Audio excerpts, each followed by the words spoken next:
Hi friends, అందరికీ నమస్కారం. నేను మీ చందుని.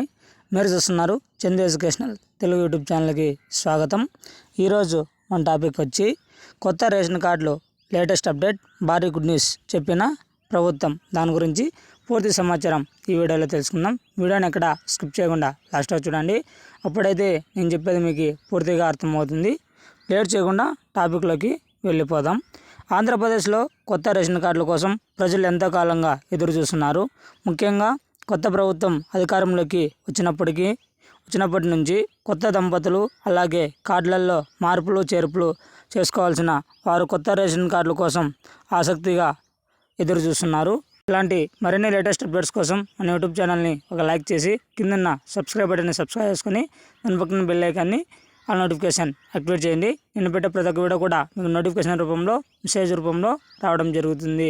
ఆంధ్రప్రదేశ్లో కొత్త రేషన్ కార్డులో లేటెస్ట్ అప్డేట్, భారీ గుడ్ న్యూస్ చెప్పిన ప్రభుత్వం. ఆంధ్రప్రదేశ్లో కొత్త రేషన్ కార్డుల కోసం ఎవరైతే ప్రజలు ఉన్నారో ఎంతో కాలంగా ఎదురు చూస్తున్నారు. కొత్త రేషన్ కార్డులు అప్లై చేసుకోవడానికి ఎప్పుడు ఇస్తారు అంటే, ముఖ్యంగా కొత్త ప్రభుత్వం అధికారంలోకి వచ్చింది, కూటమి ప్రభుత్వం.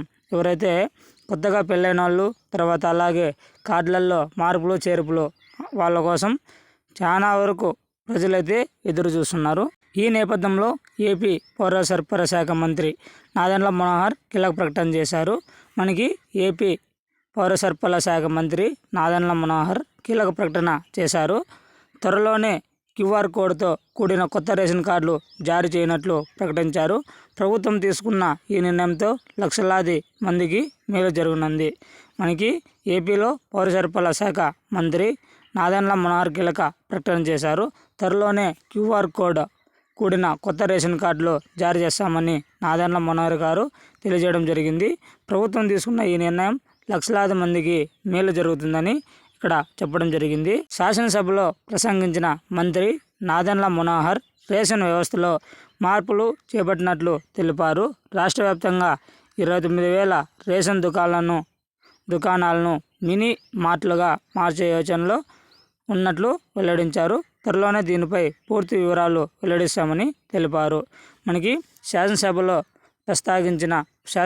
మాట్లాడుతున్న నాదెండ్ల మనోహర్ గారు రేషన్ వ్యవస్థలో మార్పులు చేపట్టినట్లు తెలిపారు. అంటే రేషన్ కార్డులలో మార్పులు చేర్పులు ఏమన్నా కరెక్షన్ అనేది చేపట్టినట్లు తెలిపారు. రాష్ట్ర వ్యాప్తంగా 29,000 రేషన్ దుకాణాలు మినీ మార్ట్లుగా మార్చే యోచనలో ఉన్నట్లు వెల్లడించారు. త్వరలోనే దీనిపై పూర్తి సమాచారం వివరిస్తామని తెలియజేయడం జరిగింది. గత వైసీపీ ప్రభుత్వం హయాంలో ఎన్డీయూ వాహనాల ద్వారా బియ్యం అక్రమ రవాణాను వ్యవస్థీకృతం చేసినట్లు ఆరోపించారు. ప్రస్తుతం క్యూఆర్ కోడ్ రేషన్ కార్డుల కోసం డిజైన్లు సిద్ధం చేశామని, ప్రస్తుతం కేవైసీ ప్రక్రియ కొనసాగుతుందని తెలిపారు. ఈ నెలాఖరులోపు కేవైసీ ప్రక్రియ పూర్తి చేసి కొత్త రేషన్ కార్డులు జారీ చేస్తామని మంత్రి స్పష్టం చేశారు. మనకి గత వైసీపీ ప్రభుత్వంలో ఎన్డీయూ అంటే వాహనాలు ఉంటాయి కదా, బియ్యం సంబంధించి ఏవైతే వాహనాలు ఉన్నాయో అక్కడ క్యూఆర్ కోడ్ రేషన్ కార్డుల కోసం డిజైన్ సిద్ధం చేశామని, ఇక్కడ క్యూఆర్ కోడ్ డిజైన్లు సిద్ధం చేశామని, కేవైసీ ఇక్కడ కొనసాగుతుందని, ఈ నెలాఖరులోపు కేవైసీ ప్రక్రియ పూర్తి చేసి కొత్త రేషన్ కార్డులు జారీ చేస్తామని మంత్రి నాదెండ్ల మనోహర్ గారు తెలియజేయడం జరిగింది. రేషన్ బియ్యం అక్రమ రవాణా చేసిన వారిపై క్రిమినల్ కేసులు నమోదు చేస్తామని, ఈ వ్యవహారంపై ఎస్ఐటీ దర్యాప్తు కొనసాగుతుందని నాదెండ్ల మనోహర్ వెల్లడించారు. ప్రభుత్వ నిధులను దుర్వినియోగం చేసిన వారిపై కఠిన చర్యలు తీసుకుంటామని హెచ్చరించారు. మనకి ఏవైతే రేషన్ బియ్యం అక్రమ రవాణా అంటే రేషన్ బియ్యం అనేది అడ్డుదొడ్డులుగా అమ్ముకుంటున్నారో ఎవరైతే దానికి సంబంధించి క్రిమినల్ కేసులు పెట్టాలని మనకి ఎస్ఐటీ దర్యాప్తు చేస్తుంది. దానికి గాను నాదెండ్ల మనోహర్ కూడా వెల్లడించారు. ప్రభుత్వం నిధులను దుర్వినియోగం చేయకుండా వారిపై కఠిన చర్యలు తీసుకుంటామని హెచ్చరించారు. పర్యాటక శాఖ మంత్రి కందుల దుర్గేష్ తరపున శాసనసభలో పర్యాటక శాఖ బడ్జెట్ కేటాయింపులపై నాదెండ్ల మనోహర్ మాట్లాడారు. విశాఖపట్నం కోసం ప్రత్యేక టూరిజం మాస్టర్ ప్లాన్ రూపొందిస్తున్నట్లు తెలిపారు. పర్యాటక రంగంలో 15% వృద్ధి రేటును లక్ష్యంగా పెట్టుకొని ప్రణాళికలు సిద్ధం చేస్తామని వివరించారు. పర్యాటక ప్రాజెక్టులకు పారిశ్రామిక హోదా మంజూరు చేయడంతో పెద్ద ఎత్తున ఉపాధి అవకాశాలు కల్పిస్తామన్నారు. అంటే పర్యాటక శాఖ మంత్రి ఎవరంటే ఇక్కడ కందుల దుర్గేష్ తరపున శాసనసభలో పర్యాటక శాఖ బడ్జెట్ అనేది కేటాయింపు జరిగింది. నాదెండ్ల మనోహర్ మాట్లాడారు. విశాఖపట్నం కోసం ప్రత్యేక టూరిజం మాస్టర్ ప్లాన్ రూపొందిస్తున్నట్లు వాళ్ళు తెలియజేయడం జరిగింది. దీనికి గాను 15% వృద్ధి రేటును కూడా లక్ష్యంగా పెట్టుకొని ప్రణాళికలను సిద్ధం చేశామని తెలియజేయడం జరిగింది. ఇక్కడ పర్యాటక ప్రాజెక్టు పారిశ్రామిక హోదా మంజూరు చేయడంతో పెద్ద ఎత్తున ఉపాధి అవకాశాలు ఎక్కువగా ఉంటాయని ఇక్కడ చెప్పడం జరిగింది. రాష్ట్రానికి మరిన్ని పర్యాటక ప్రాజెక్టులను తీసుకురావడానికి beach tourism, temple tourism, eco టూరిజంలను ప్రాధాన్యంగా అభివృద్ధి చేస్తామని తెలిపారు. 50 లక్షల పైగా హోటల్ గదులను అందుబాటులోకి తెచ్చి పర్యాటకులు మెరుగైన వసతులను కల్పించేందుకు చర్యలు తీసుకున్నట్లు మంత్రి తెలిపారు. మనకి రాష్ట్రానికి సంబంధించి మరిన్ని పర్యాటక ప్రాజెక్టులను తీసుకురావడానికి బీచ్ టూరిజం కానీ, టెంపుల్ టూరిజం కానీ, ఈకో టూరిజంలను ప్రాధాన్యంగా అభివృద్ధి చేశామని తెలిపారు.